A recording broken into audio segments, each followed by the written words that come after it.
एक छोटे से गांव में श्यामू नाम का एक गरीब आदमी अपनी पत्नी सरला और बेटे छोटू के साथ रहता था।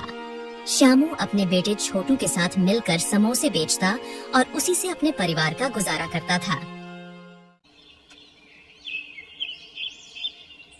अच्छा सरला, तो हम चलते हैं। ठीक है, ध्यान से जाना और अगर साहूकार मिले तो उससे ज्यादा बहस मत करना। हाँ सरला, मैं इस बात का ध्यान रखूंगा। इसके बाद दोनों बाप बेटे समोसे का ठेला लेकर चौराहे की ओर चल देते हैं। वहाँ पहुँचकर श्याम अपना काम शुरू कर देता है। बस थोड़ी और मेहनत, फिर शायद आज की कमाई से गुजारा हो जाए। हे भगवान, आज का दिन अच्छा जाए। तभी श्यामू के बेटे छोटू की नजर सामने से आ रहे साहूकार पर पड़ती है। छोटू उसे देखकर घबरा जाता है। बाबा बाबा, मालिक आ रहे हैं, गली के साहूकार। श्यामू की आंखों में चिंता उतर आती है। तभी एक मोटे पेट वाला आदमी भारी मूछे और चमचमाते जूते पहनकर आता है। यह है गली का साहूकार हरनाम सिंह। ओ श्यामू, फिर से यही गली में ठेला लगा दिया? कितनी बार कहा कि ये जगह मेरी है, किराया देगा या ठेला उठवाऊं? मालिक, मैं कहाँ जाऊँ?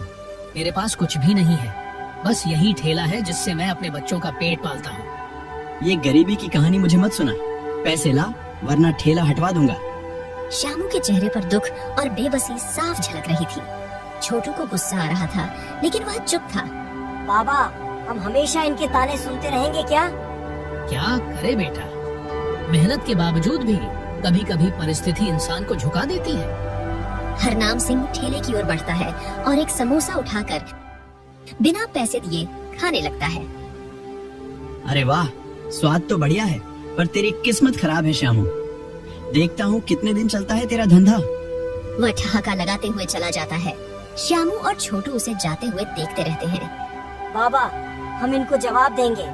एक दिन हम इतनी तरक्की करेंगे कि यही लोग हमसे उधार मांगेंगे। श्यामू छोटू की तरफ देखता है।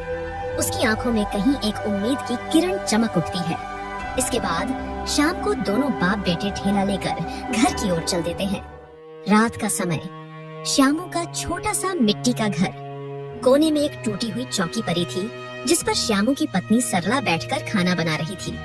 छोटू भी पास में ही बैठा था।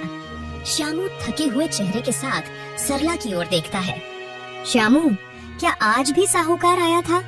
हाँ सरला, वो फिर से धमकी देकर गया है। कह रहा था कि जगह का किराया दे, वरना ठेला हटवा दूंगा। सरला साहूकार इतना किराया मांग रहा है कि यदि हम उसे किराया देने लगे तो हमारे कुछ नहीं बचेगा। यह सुनकर सरला की आंखों में आंसू आ जाते हैं। वह चूल्हे से रोटी निकालकर रामलाल की ओर बढ़ाती है।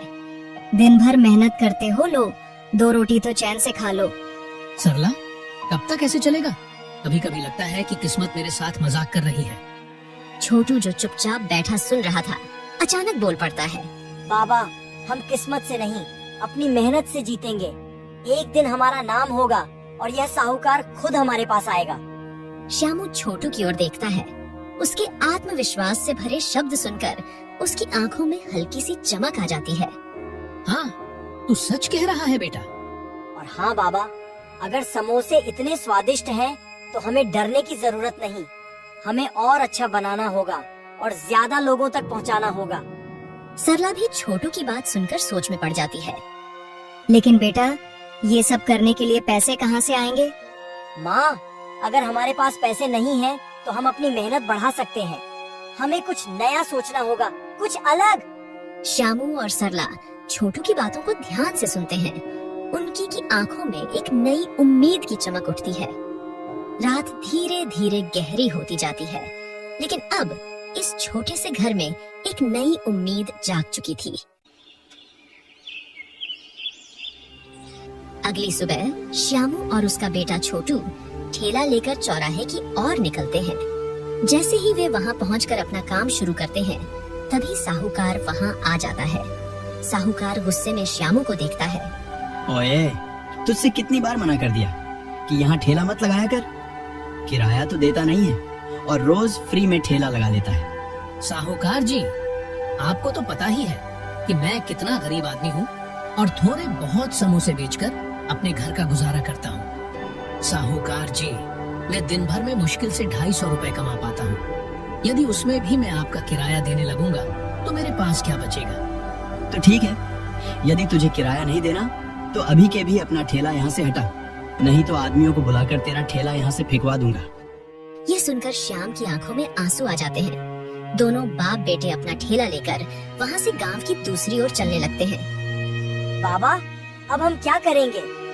चिंता मत कर बेटा, भगवान सब देख रहा है, कहीं न कहीं कोई जगह मिल ही जाएगी।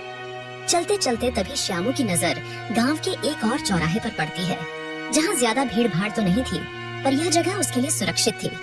इसके बाद श्यामू अपना ठेला सड़क के पास पैर के नीचे लगा लेता है। चौराहे पर श्यामू का समोसे का ठेला लगा था। हल्की ठंड थी, लेकिन समोसे की गरम गरम खुशबू हवा में घुल रही थी। श्यामू ताजे समोसे निकाल रहा था और छोटू ध्यान से ग्राहकों को देख रहा था। कुछ लोग समोसे खरीद रहे थे, लेकिन बिक्री ज्यादा नहीं हो रही थी। छोटू बेचैनी से इधर उधर देख रहा था। तभी एक अमीर आदमी अपनी बड़ी चमचमाती कार से उतरता है। उसकी आंखों में घमंड झलक रहा था। यह था विजय शंकर, पास के होटल का मालिक। वह इधर उधर देखता है और अपनी घड़ी पर नजर डालता है। ओए समोसे वाले, इधर आ। जी मालिक, कहिए। सुन, आज मेरे होटल में शेफ नहीं आया और कुछ मेहमान आ गए हैं। समोसे बेचते हो ना? मुझे 50 समोसे अभी चाहिए। श्यामू और छोटू हैरान रह जाते हैं। यह पहला मौका था जब किसी बड़े आदमी ने उनसे इतनी बड़ी डील मांगी थी। जी, 50 समोसे? सुनो, याद रखना, अगर समोसे अच्छे नहीं हुए तो एक भी पैसा नहीं दूंगा। रामलाल जल्दी जल्दी समोसे तलने लगता है। छोटू उसकी मदद करता है। जल्दी ही वे दोनों मिलकर समोसे तैयार कर देते हैं। विजय शंकर समोसे का पहला निवाला लेता है। वाह, समोसे तो बहुत स्वादिष्ट है। सुनो, तुम इसी प्रकार रोज मुझे समोसे देते रहना। इसके बाद वह श्यामू को पैसे देकर वहाँ से चला जाता है। ये देखकर श्यामू के चेहरा खुशी से खिल उठता है। बाबा, लगता है भगवान ने हमारी सुन ली। हाँ, और अगर हमने सही से काम किया तो शायद यह मौका हमारी जिंदगी बदल सकता है। इसके बाद शाम को दोनों खुशी खुशी घर पहुँचते हैं। रात का समय, छोटे से मिट्टी के घर में हल्की रोशनी टिमटिमा रही थी। श्यामू, सरला और छोटू जमीन पर बैठे थे। उनके चेहरे पर खुशी की चमक थी, लेकिन साथ ही एक चिंता भी झलक रही थी। तो अब हमारे समोसे होटलों में भी जाने लगे। हाँ, और अगर हमने सही से काम किया तो शायद यह मौका हमारी जिंदगी बदल सकता है। बाबा, हमें बस जमकर मेहनत करनी होगी। हमें पहले से ज्यादा समोसे बनाने होंगे। पर इतने समोसे बनाने के लिए सामान कहाँ से आएगा? तेल, मसाले, मैदा, ये सब चाहिए ना। वह बातें कर ही रहे थे कि तभी अचानक तेजी से बारिश शुरू हो जाती है। श्यामू के घर की छत कच्ची होने के कारण ज्यादा देर नहीं टिक पाती और टूटकर गिर जाती है। बारिश की बूंदें तेजी से घर में गिरने लगती हैं। भगवान, ये क्या हो गया? हमारा सारा सामान भीग रहा है। श्यामू, अब क्या होगा? श्यामू कुछ नहीं बोल पाता। आखिर वो इस बारिश में कर ही क्या सकता था। गांव के सभी लोग अपने घर के दरवाजे बंद कर लेते हैं। श्यामू के परिवार को इस बारिश में ही पूरी रात बितानी पड़ जाती है। सुबह को श्यामू अपने घर की छत को ठीक करता है।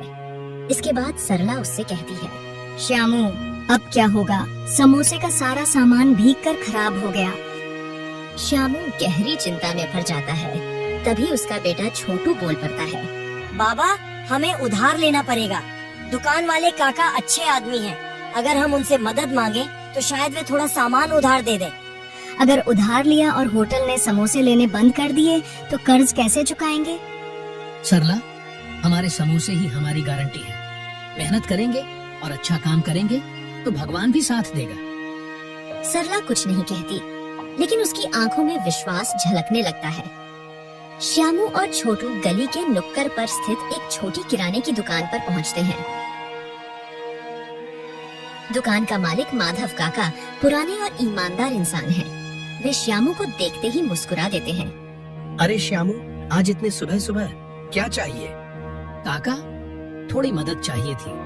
मैंने समोसे बेचने का काम शुरू किया और मेरे समोसे होटल में भी जाने लगे, लेकिन कल रात की बारिश से मेरे घर की छत टूट गई और सारा सामान खराब हो गया। काका, कृपया करके अभी थोड़ा सामान उधार दे दो। जैसे ही पैसे आएंगे पहला काम आपका कर्जा चुकाने का करूंगा। माधव काका थोड़ी देर सोचते हैं। छोटू की उत्सुक आंखें उन्हें टकटकी लगाए देख रही थीं। श्यामू, तू ईमानदार आदमी है और मेहनत से डरता नहीं। तुझे उधार देने में मुझे कोई दिक्कत नहीं, पर एक शर्त है। शर्त?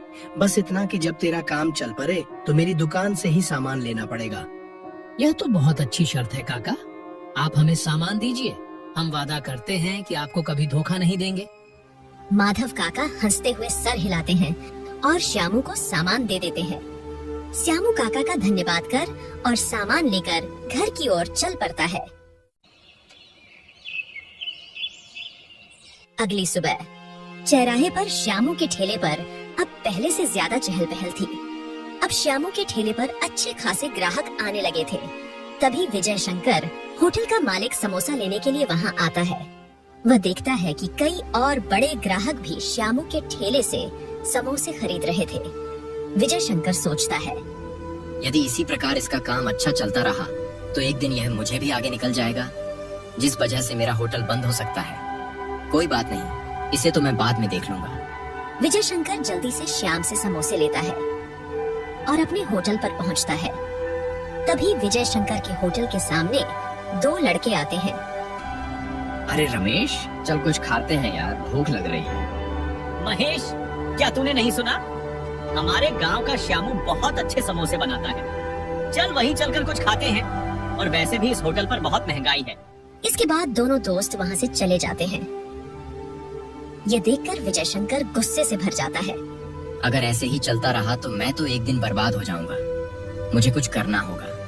फिर वह श्यामू के खिलाफ साजिश रचने लगता है। सुनो, आज रात श्यामू के घर जाकर उसका ठेला तोड़ दो, बहुत उछल रहा है।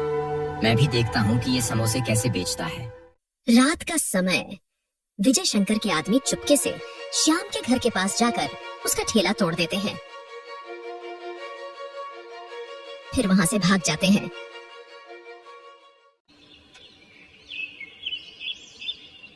अगली सुबह जब श्यामू घर से बाहर आकर अपने ठेले को देखता है तो वह पूरी तरह घबरा जाता है। आखिर यह किसने किया है?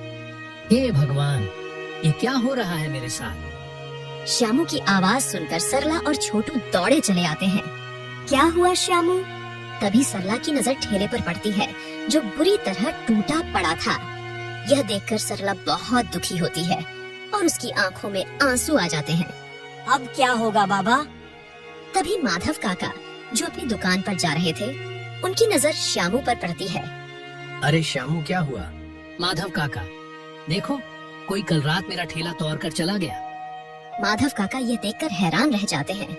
वे सोचते हैं, श्याम एक मेहनती आदमी है और अच्छे समोसे बनाता है। किसी ने जलन के कारण उसका ठेला तोड़ दिया होगा। श्यामू, तू चिंता मत कर, मेरी एक दुकान खाली पड़ी है। अगर तू चाहे तो उसमें अपने समोसे बेच सकता है। और सुन, जब तक तेरा काम अच्छा नहीं चल जाता मैं तुझसे किराया नहीं लूंगा। माधव काका की है बात सुनकर श्यामू के चेहरे पर थोड़ी शांति आती है। वह कहता है, काका, आपका बहुत बहुत धन्यवाद जो तुमने मुझ गरीब को सहारा दिया। मैं पूरी कोशिश करूंगा इस दुकान को अच्छे से चलाने की। इसके बाद अगले दिन से श्यामू माधव काका की दुकान में समोसे बेचने लगता है। धीरे धीरे श्यामू की दुकान चलने लगती है। अब ग्राहकों की भीड़ हर रोज बढ़ रही थी। श्यामू और छोटू मिलकर खूब मेहनत कर रहे थे। श्यामू भैया, आज तो समोसे और भी बढ़िया लग रहे हैं। अब हमें होटल जाने की जरूरत ही नहीं, यहाँ के समोसे ही सबसे बढ़िया हैं। छोटू और श्यामू गर्व से मुस्कुरा उठते हैं। तभी लड़का श्यामू की दुकान पर आता है। नमस्ते काका, मैं अजय हूँ। आपके समोसों के बारे में बहुत सुना था, आज खाने आया हूँ। श्यामू मुस्कुराकर प्लेट में समोसे रखता है। अजय पहला निवाला लेता है और उसकी आंखें चमक उठती हैं। अरे वाह, ये समोसे तो सच में लाजवाब हैं। काका, मैं एक रेस्टोरेंट चेन में काम करता हूँ और हम अपने मेन्यू में आपके समोसे जोड़ना चाहते हैं। ये सुनकर श्यामू बहुत खुश होता है और कुछ समोसे अजय को दे देता है। अजय समोसे लेकर रेस्टोरेंट में पहुँचता है। मालिक, ये समोसे खाकर देखिए। रेस्टोरेंट का मालिक गुप्ता समोसे खाकर देखता है। वाह, ये समोसे तो लाजवाब हैं। कहाँ से लाए? साहब, ये समोसे हमारे गांव के श्यामू की दुकान के हैं। अच्छा, तो ठीक है। उससे कहना कि हमें रोज ऐसे ही स्वादिष्ट समोसे चाहिए। अगर ऐसे समोसे हमारे ग्राहक खाएंगे तो हमारा रेस्टोरेंट और अच्छा चलेगा। इसके बाद अजय जल्दी से श्यामू की दुकान पर पहुंचता है और वहां पहुंचकर सारी बात श्यामू को बता देता है। श्यामू और छोटू एक दूसरे की ओर आश्चर्य से देखते हैं। यह उनके लिए एक और बड़ा मौका था। बाबा, अब हमारे समोसे पूरे शहर में बिकेंगे। लेकिन बेटा, इतना बड़ा ऑर्डर पूरा करना आसान नहीं होगा। आप मेहनती हैं काका, और आपकी मेहनत ही आपको आगे बढ़ाएगी। हम आपको हर संभव मदद देंगे। तभी वहाँ हरनाम सिंह आता है। क्या बात है श्यामू, आजकल तो बड़ा बिजनेस कर रहा है। हाँ मालिक, भगवान की कृपा से सब ठीक चल रहा है। पर एक बात याद रखना, गरीब चाहे जितना ऊपर चला जाए, उसकी औकात वही रहती है। छोटू को गुस्सा आ जाता है, लेकिन श्यामू उसे इशारे से चुप कराता है। मालिक, आदमी की औकात उसकी मेहनत और इज्जत से बनती है, ना कि पैसों से। हरनाम सिंह कोई जवाब नहीं दे पाता और गुस्से में वहाँ से चला जाता है। श्यामू की आंखों में एक नई उम्मीद जाग उठती है। छोटू के चेहरे पर आत्मविश्वास झलकता है। अब उनका सपना और भी बड़ा होने वाला था। श्यामू माधव काका का भी सारा कर्ज चुका देता है।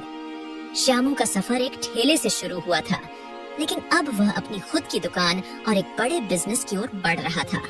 उसकी मेहनत, ईमानदारी और संघर्ष ने उसे सफलता की ओर पहुंचाया।